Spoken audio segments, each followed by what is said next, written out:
Explain deceit. Deceit and its essential. Deceit.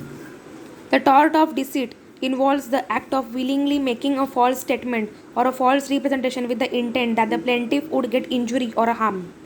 Essentials for deceit are the tortfeasor to make a factual representation, very well knowing of a fact that it is a false, recklessly about its truthfulness.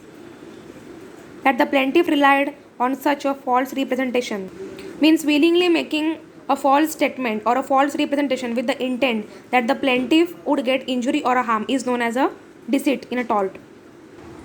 State the principle applied in Reliance versus Fletcher case.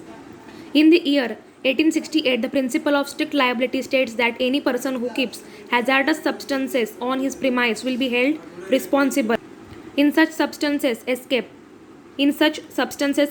from the premise and cause any damage, then the defendant is held liable.